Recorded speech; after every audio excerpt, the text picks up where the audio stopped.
दोस्तों, अगर आपके कपड़े गंदे हो जाएं तो आप उन्हें धोकर साफ कर सकते हैं, लेकिन अगर पैसे गंदे हो जाएं तो आप उन्हें कैसे साफ करेंगे?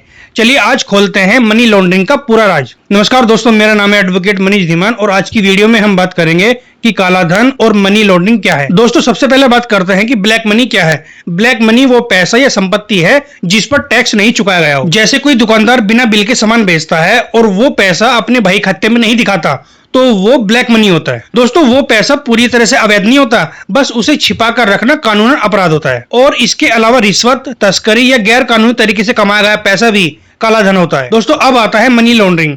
इसे समझने के लिए लॉन्ड्री यानी धोने का एग्जाम्पल लेते हैं। मान लीजिए आपके पास गंदा पैसा है और आपने उसे इस प्रकार धोया कि वो साफ दिखने लगे। ये काम आमतौर पर 3 चरणों में होता है। फर्स्ट इज प्लेसमेंट, अवैध पैसे को बैंकों या कसिनो में छोटे छोटे रूप में जमा करना। सेकंड इज लेयरिंग, उस पैसे को बैंक खातों, शेयर मार्केट या कंपनियों के बीच ट्रांसफर करना ताकि सोर्स को भ्रमित किया जा सके। थर्ड इज इंटीग्रेशन, अब उस पैसे को वापस निकालना, लेकिन अब वो किसी नकली बिजनेस से कमाया हुआ वैलिड प्रॉफिट लगता है। दोस्तों, एग्जाम्पल के तौर पर समझते हैं कि एक व्यक्ति 10 लाख का अवैध सामान बेचता है, फिर उस पैसे को अपने नौकर के खाते में जमा करवाता है और वहां से किसी डमी कंपनी में इन्वेस्ट करता है।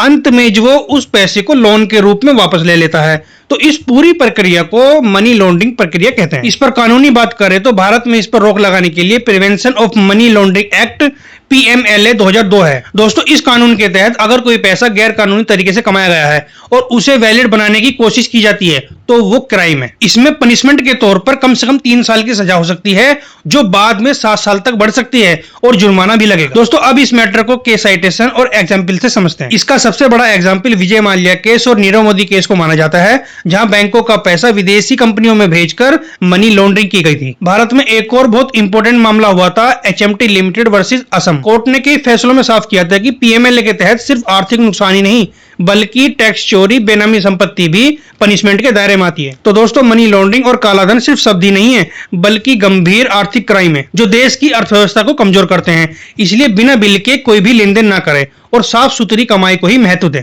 दोस्तों, उम्मीद करूंगा ये जानकारी आपको बहुत पसंद आई होगी, तो वीडियो को लाइक और शेयर करें। धन्यवाद। जय हिंद, जय संविधान, जय विश्वकर्मा।